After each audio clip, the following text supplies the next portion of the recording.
Hello YouTube, it's Ryan here with Hobbies Man once again, and today we're talking about Kaiju number 8. Today we're going to be reviewing chapter 54, and this will probably be relatively short compared to some of my other videos. Technically, not that much happened because this is kind of like the finalizing chapter, the kind of chapter that closes this section of the story, this saga, if you will, of the story. So it shouldn't be that long, but let's get into it. So the news section for this chapter is kind of short, and basically it's just that the manga has chosen to take a month off, so the next chapter won't be coming out until February 4th. So that means we have about 3 weeks where we won't have chapters, I think. Yeah, it should be about 3 weeks where we won't have a chapter, which is actually not that bad, and I think it's actually pretty good for the mangaka. I'm guessing that they have a need for a break, either for health reasons or for other reasons, like, you know, hey, I need to plan this story out. I need a break in order to do so.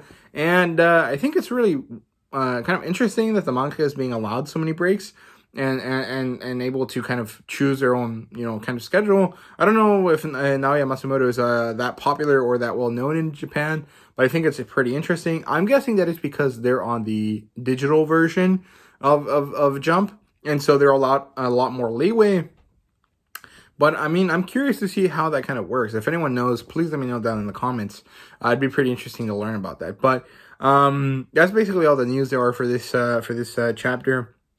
The recap from last chapter is basically that it's like the end of the confrontation. I actually just did a video for it since I hadn't been able to do one before a few days ago. So you guys can go check out that video right there. But basically what happens is that, you know, Kikoru is helpless on the ground, and Kafka and Narumi are trying to, you know, finish off the Kaiju. Because the Kaiju has just finished fusing with Mr. Shinomiya, he doesn't really have full access to his abilities. He's kind of in this, you know, like molting phase, basically. Like he has, you know, gotten out of his old body, and he's kind of still new and soft in his new current body. And so he doesn't have full access to his abilities. And this leads to him having one of his arms chopped off.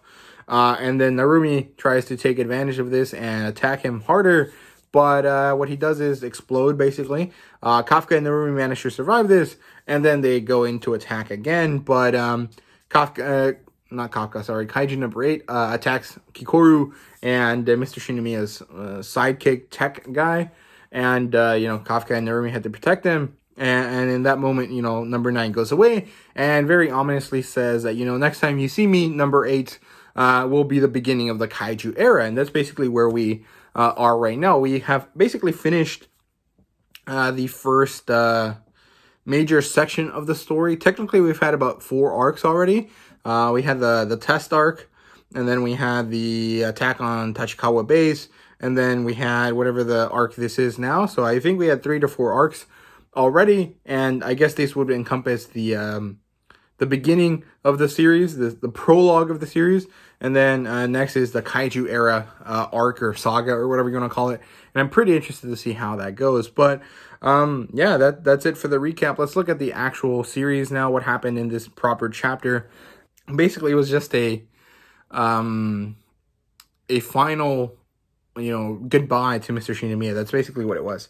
The series, the chapter opens with Kikoru crying on a desk, and then the announcement on the television that Mr. Shinomiya has passed away, that the JDF has, you know, told everyone that, you know, he has died, he has been killed in action, and, you know, kind of the television speculating about how it's going to affect the JDF, and of course it's going to affect the JDF quite harshly, because it's pretty horrifying as a situation, right? And then we kind of pan and switch scenes into Kafka and Narumi and all of the JDF kind of paying their respect to Mr. Shinomiya at his funeral, at his, you know, service, I guess is what it's called in English. And, you know, we get to see a lot of different characters. We get to see, you know, Mr. Shinomiya's friends that were part of the top brass. We get to see, you know, Narumi and his squad. We get to see the 1st division, the 4th division, the 3rd division.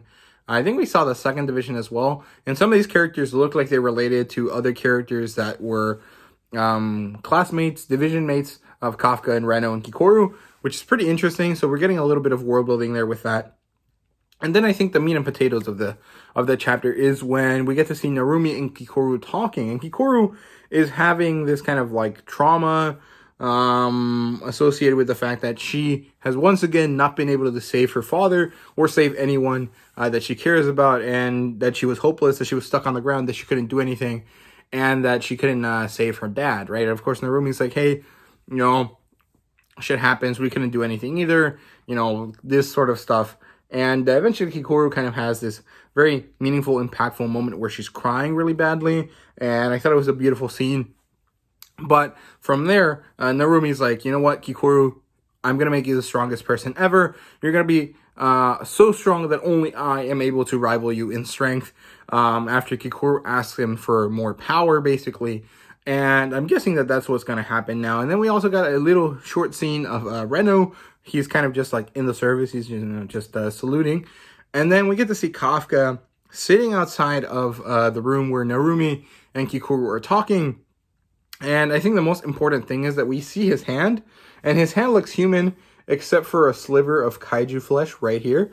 And it looks interesting because Kafka kind of notices it and then puts his glove on. So I'm guessing that Kafka already knew this, so I'm curious to see what this means, right? And what I'm guessing, and here's a kind of theory, although we don't have a real theory section for this chapter, is that I think Kafka's getting overtaken by the kaiju. Kafka is becoming more kaiju-like the more he uses the kaiju powers, and this is going to be a major, you know, aspect of the series going forward. At least I hope so, and I think it ties into a lot of what I've been saying before about the fact that, you know, the young characters that are using their power suits a lot more often and a lot higher output power are actually slowly merging with kaiju's, you know, cellular information, and so they're slowly becoming kaiju-like as well. And I think that that's a very meaningful and kind of important aspect that we can look into the series, because the series already has this idea of metamorphosis, of changing in order to grow stronger in the case of Kafka, but it also can have a kind of fight fire with fire type of a strategy. And of course, this kind of theme of like, are you really better than the other guy if you stoop to their level to fight them and win? And I think it's a very interesting thing that we could go into going forward thematically with the series. And I'm really excited to see where it all goes. But overall, I thought this chapter is very meaningful and powerful. And I really like that Kafka was very sad and upset that, you know, he couldn't do anything about anything, even though he's, you know, probably the most powerful person in the JDF. And, you know, Kikoru was really sad, and Narumi was also really sad. So I really like the strength and resolve that all three characters are getting. And I'm really looking forward to seeing where this goes. But sadly, we have to wait a month, and it's going to be a long month. But I hope the manga is, you know, taking the time to you know, take care of themselves. So, yeah, that's basically it. I do want to say that I'm probably going to make some recap videos for the previous, the previous arcs in the series. So I'm going to probably do a recap for the first arc and then the second and third.